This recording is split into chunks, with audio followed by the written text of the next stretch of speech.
Okay, yes. Now it's recording. Okay. Okay, go ahead. So, good morning, everyone. Today, going to I'm going to explain about the monitoring and redirecting virus evolution and oncolytic virus immunotherapy. Uh, the concept of these articles, actually, these are both articles. So I combined them and linked the main idea of both at the one PPT.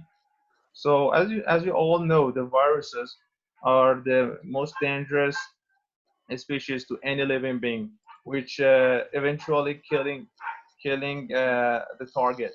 So what will happen if we are able to control the viruses and the concentration in the body and turn them into more advanced and upgraded version of itself and make them to collaborate with our immune system in order to destroy and neutralize the tumor cells. So let's take a look. It says that viral pandemics can kill more people than war, from biblical plagues to modern day outbreaks. The ensuing devastation is in part of driven by the extreme genetic diversity of these pathogens, which allows them to rapidly evolve to escape immunity, jump to new species, and enter new ecological niches.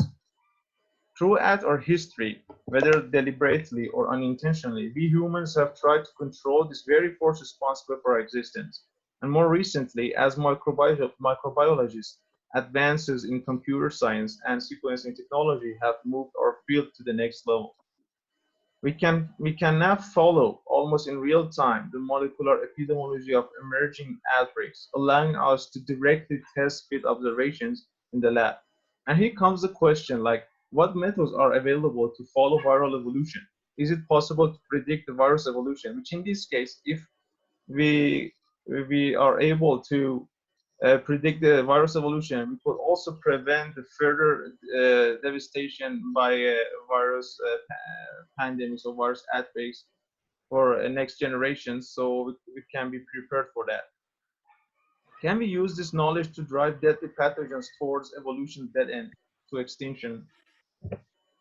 And the first step is how to characterize the emergence of viral outbreaks by sequencing and phylogenetics.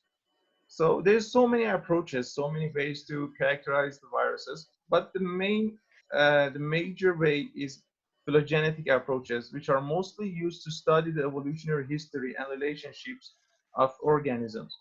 Heritable traits such as genetic sequences are represented in phylogenetic trees, which provide an integrated perspective of the identity, classification, ecology, and evolutionary history of viral strains.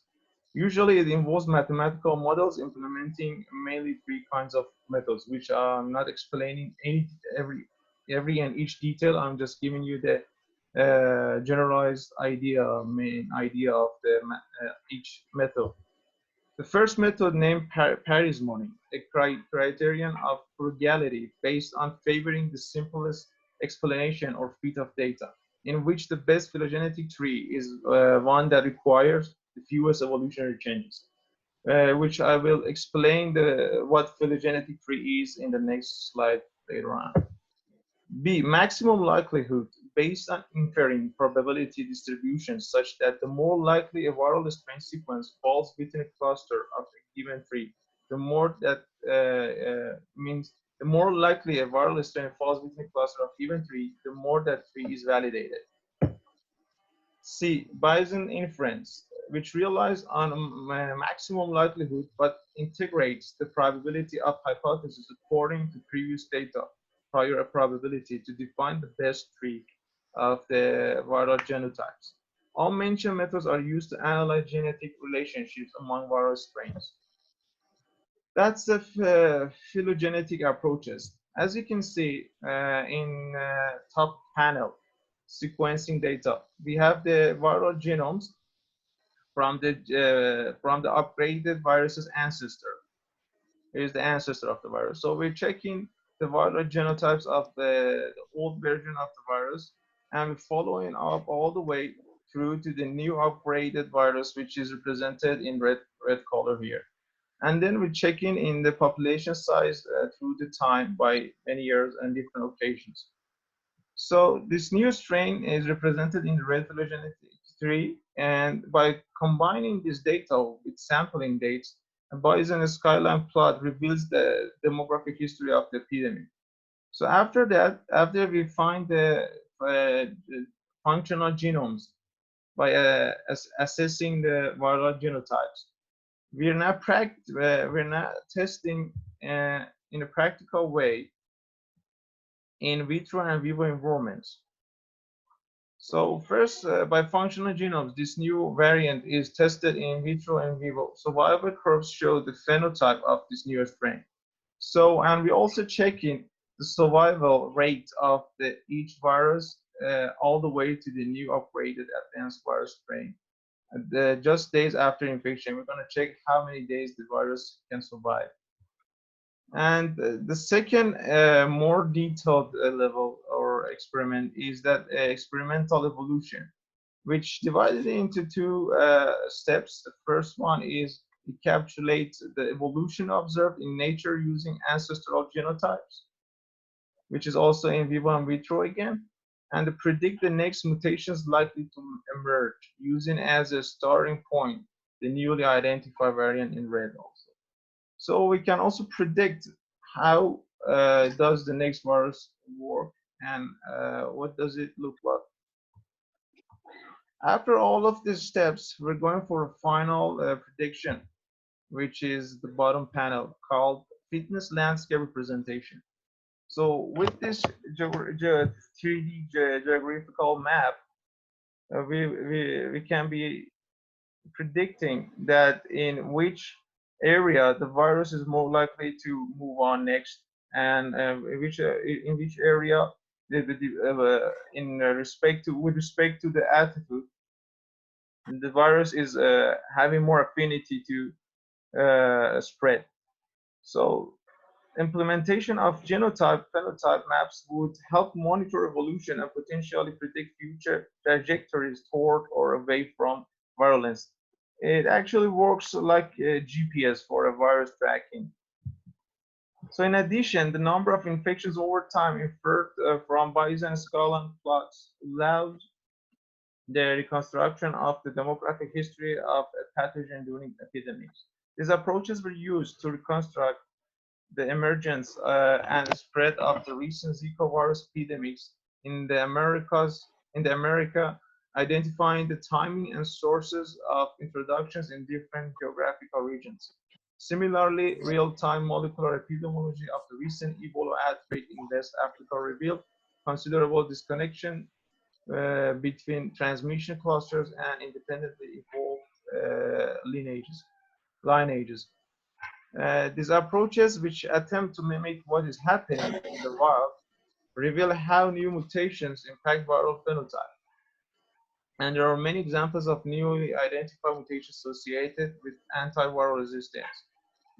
Which one of these examples is like from an outbreak of highly pathogenic H7N7 avian flu in the Netherlands, identified 15 amino acid differences between a fatal case and other isolates.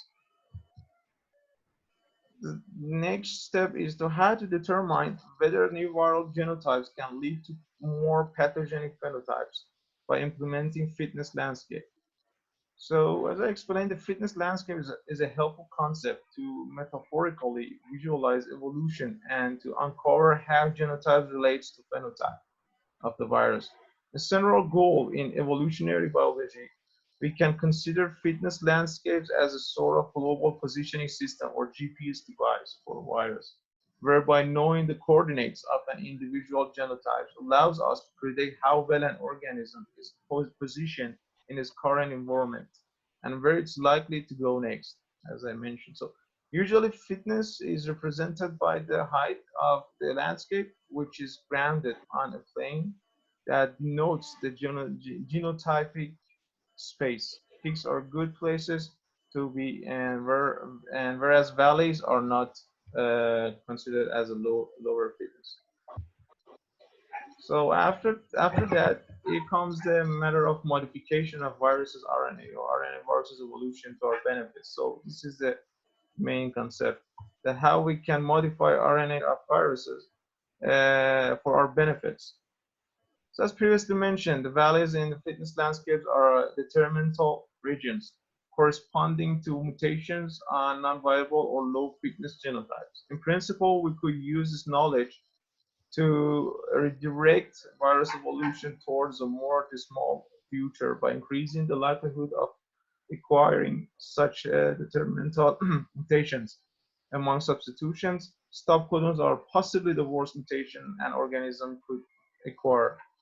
The position that a virus occupies in genotypic space defines not only its mutational robustness, but also its mutant spectrum, the evolutionary trajectories available to it, and ultimately its evolvability.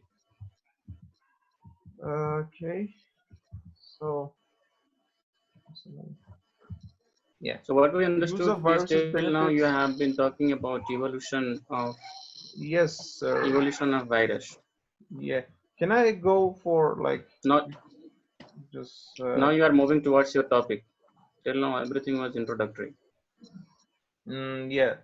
And here's no, I just try to find a link between two articles because it's a combination of two articles, not only one.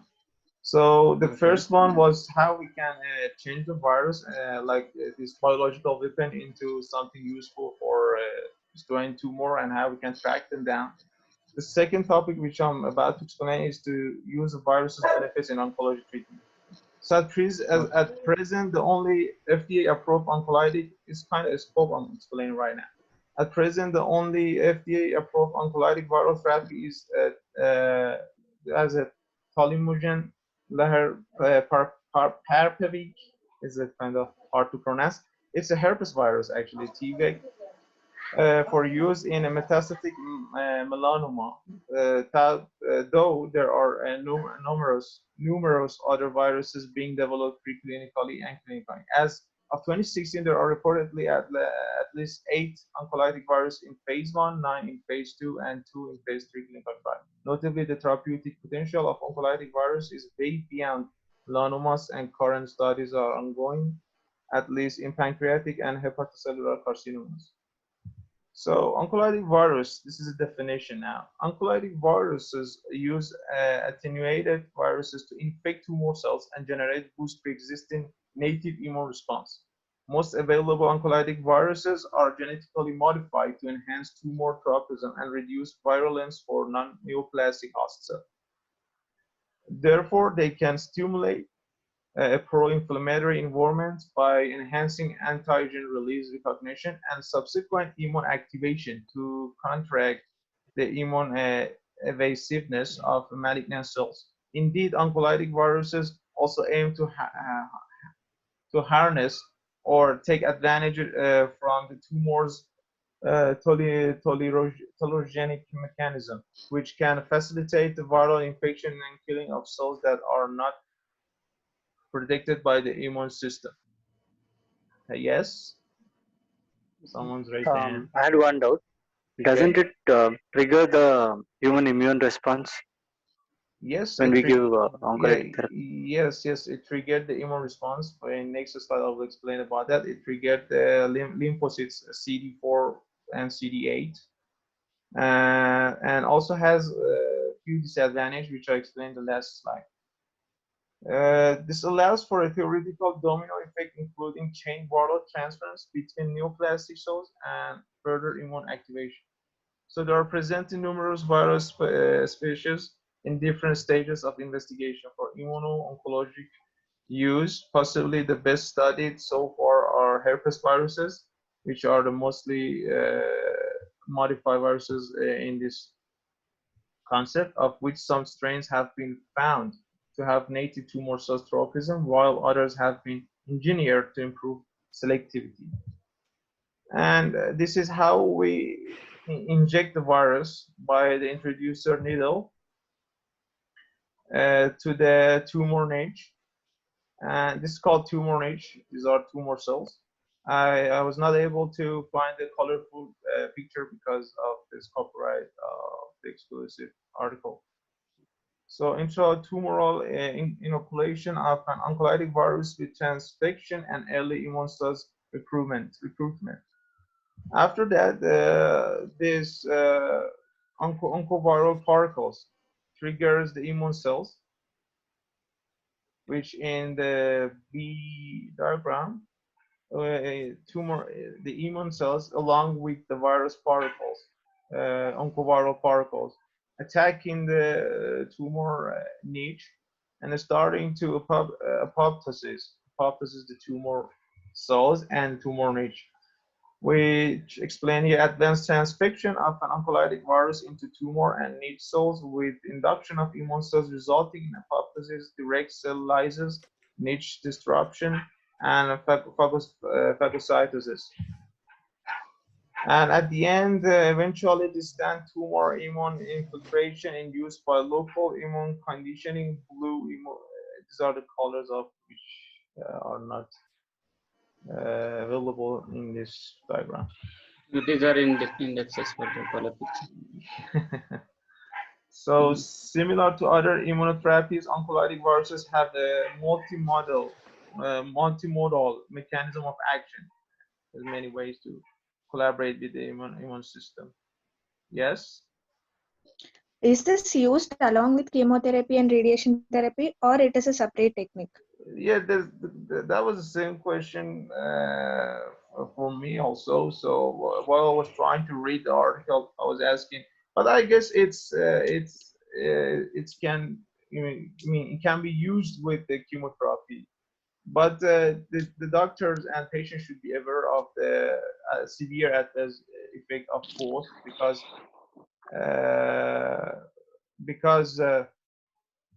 hello. Yeah, go ahead. Because the both virus and the chemotherapy, as you know, having severe adverse effects sometimes. So the doctor should be aware of that. But it's better to use it only one of these methods as a suggestion. And moreover, what I would like to add is this is still emerging. We don't practice very often this. Do you know? Yes. This project just completed on 2018, 2 years ago. So Yeah, this is correct. recent. This is a recent project. It's not quite acceptable now, but I thought it's an And interesting moreover, topic only to talk one. about. Yeah, this is interesting, really interesting. And moreover, only one product is approved by FDA. That too for only melan. Yes, of course.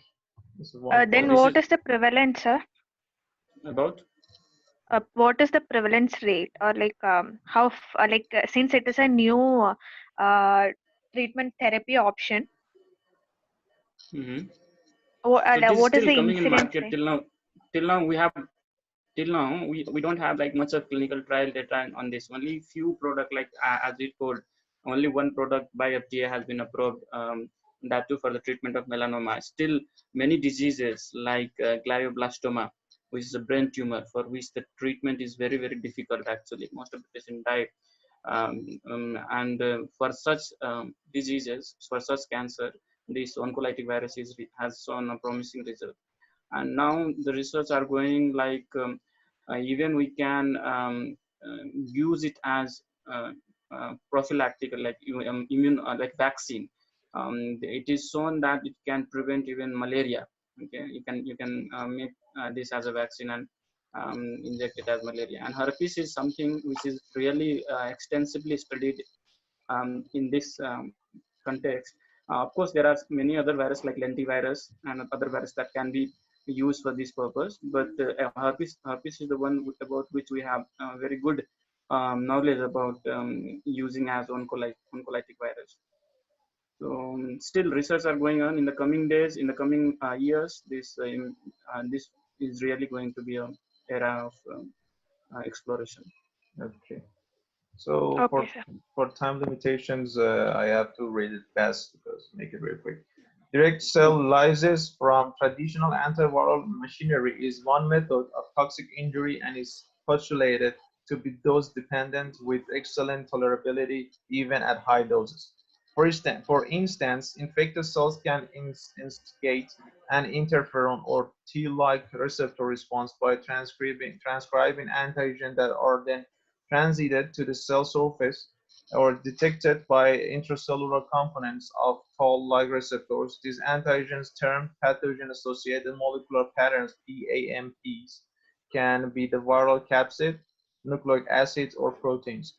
Some of these antiviral signaling mechanisms involve selective upregulation of peptide and siRNAs. These responses are not observed in non-tumor host tissue cells. And here's the advantages of direct inoculation, which is the only approach, only method for a drug delivery system for the virus. Furthermore, the inoculation of the virus directly into lesion would enable favorable pharmacokinetics. These benefits include maximization of the drug concentration at the target lesion with lower dose where they would be maximally retained and will limit elimination.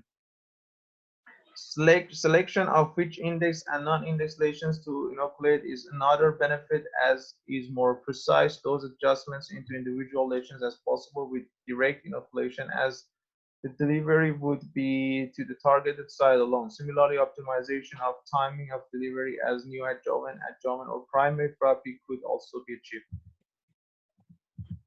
And there's another actually method which is based on the original method in the last two slides, vaccine mechanism of oncoviral therapy. The concept of tumor vaccination has existed for some time. However, the mechanistic considerations of how to effectively prime and activate the immune system against tumor cells have not translated into major clinical success. See, explain here. A. Inoculation of the oncoviral vaccine with antigen detection by dendritic cells and presentation to CD4 plus and CD8 lymphocytes, which clonal expansion and antibody formation. Here we injecting the oncoviral particles again, which stimulates the antigen, which stimulates the antibody as a antigen. So here's the simulation, and after that there is a CD8 separation, and which also inducing antibodies production. Then the use of viruses to deliver antigen is beneficial as the encoded genetic material is well conserved during infection and subsequent translation. B. Induction of immune storm. It's actually inducing the immune storm by cytotoxic T cell invasion, antibody mediated destruction, and complement formation with feedback autophagy and apoptosis. And also stimulating the receptors of the antibody on the tumor cells. And if you are really interested in this topic, I can also send you the both articles in the common WhatsApp group. They also explain the tumor cell escape. There's also a few methods of how the tumor cells escaping from the immune system. So the virus enhancing the immune system in order to catch the tumor cell and just neutralize it. Consequent to this, CD4 and CD8 T cell responses can mediate global anti-tumor effects at distance loci and direct tumor cell killing. Here's some examples of the current and recently completed trials using oncolytic viruses. These are the trials that have been done for a few last years, like herpes simplex virus, the complete name, which is briefly named as TVEC, used in the tested in phase 1, 2, and 1 in different type of cancers, breast cancer, melanoma, pancreatic cancers, as a either adjuvant or primary treatments. Here again we have adenovirus with coded names, again in phase 1, 2, or 1 for pancreatic cancer, bladder cancer, colorectal cancer, NSCLC, which is the lung cancer, adjuvant primary treatments again, and Coxsackie virus, which also again for melanoma and NSCLC, and eventually parvovirus for glioblastoma multiforme. I don't know the exact form of this cancer and the location. But This is what I was telling, the brain cancer, oh yeah, the brain brain tumor. cancer. Mm, Yeah. brain tumor. Oh, thank you, sir. Mm. As a primary treatment. So current approaches to delivery of oncolytic viruses, these are the approaches. So one of the greatest challenges for effective oncoviral therapy has been sufficient drug delivery. There is exceptionally poor bioavailability of systematically administered oncolytic viruses. Moreover, even in the case of intravenous delivery, the host immune system rapidly sequesters and degrades the attenuated virus through the reticuloendothelial system led by the red pulp macrophages in the spleen and Kupffer cells of the liver.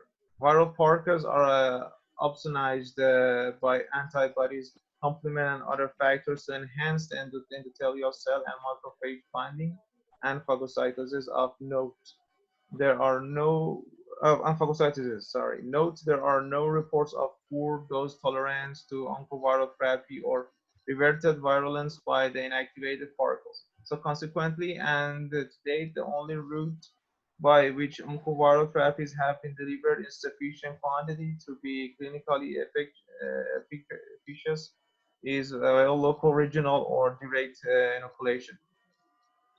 Now, there is a potential limitations for that. As I said, it has a sometimes might have a severe adverse effect, or which is the main disadvantage of this method. So, as we with all procedures, there is of course an associated risk with image-guided procedures. Risks may be categorized as those related to the technique and therapy. However, the overall risks are quite low sometimes and mostly and comparable to related standard of care procedures. From a technical standpoint, bleeding and inadvertent organ injury are the major potential adverse events and are deemed extremely unlikely. Unlike other local regional therapy considerations such as thermal injury and electric neural conduction, direct oncoviral therapy does not require additional precautions.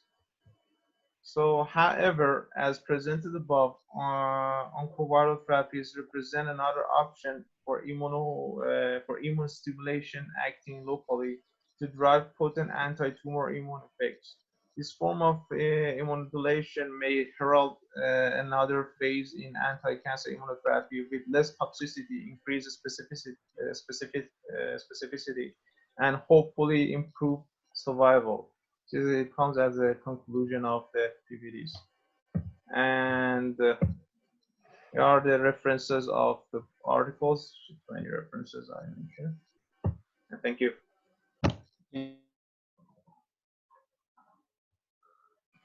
How much time you have left? How much it is showing in your time? I don't know, just wait a minute.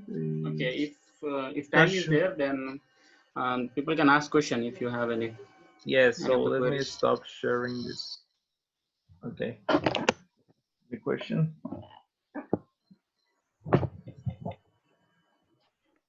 Anybody? Can it be used for metastasis also? Yes, I mentioned, I was reading that metastatic tumor cells, so it can be used. Actually, it's the main idea of using the viruses as a upgraded, particles. This is really nice concept, very interesting. See, we know that viruses do harm us, okay, but what Yeah. we as a human, They we use also our intelligence. improve. Yeah. We use our intelligence to genetically engineer them, okay. We because these have DNA, even our cells have DNA, so we genetically engineer their DNA by using a vector, and then we again inject the same in the body. And by what is the difference between this genetically engineered virus and this normal virus is that this genetically engineered virus will only go and attack tumor cells. So unlike all conventional and traditional oncotherapy, you know that all oncopharmacological drug, they also attack normal cell, and that is why we get so much of side effect. But the interesting thing about this oncolytic virus therapy is that it will go and attack only the tumor cell. So, and once it gets into the tumor cell, then its mechanism gets activated to multiply further. If it go into the normal cell, then then it is manipulated in such a way that it cannot multiply. If it goes into tumor cell, then in that it can multiply further and further, and finally lytic means bursting. Okay, so the Yes. bursting of that tumor cell will happen. So this is really interesting mechanism, really interesting and emerging science in the management of onco patient. But still, it is very hard to translate research from lab to the bedside. Many efforts have been being done. The FDA have approved already this TVAC, okay, for the melanoma. Yeah, it has shown promising result for glioblastoma, brain tumor, and then breast cancer, all these kind of diseases. And as you saw, it can even be used for a vaccine. That is again interesting part. That means you can use the virus to stimulate your body response, so that the other disease like malaria cannot happen. And it is also said that we have two kind of herpes, herpes 1 and herpes 2. One is the herpes 1 mostly affect the mostly causes the oral lesion, whereas herpes 2 the genital lesion. So um, it is said that if the patient is already affected by herpes, this therapy gonna work much better. So it has been seen in the mice. If the mice is already infected with herpes, and then if they are using this oncolytic viruses, then the response is much better than the freshly injected oncolytic virus. So and I'm telling this because almost the data says around 80% of the Americans. This is the data from America. Around 80% of the Americans do have some sort of latent herpes infection. Okay, and if you remember from your theory, this kind of herpes will be in the latent form in the body, and it needs activation like something like tuberculosis. Okay? So these are also in the neuron cell. But these genetically engineered virus cannot go and infect the neuron cell. That is again difference between this and that. So it's really nice and emerging therapy, which is very interesting. That for that all these days we are knowing that virus can harm us, but now we are that intelligent that we manipulate it, we genetically engineer them, and then we use for our own therapy. Yes. So shall I stop recording? Yeah, you can.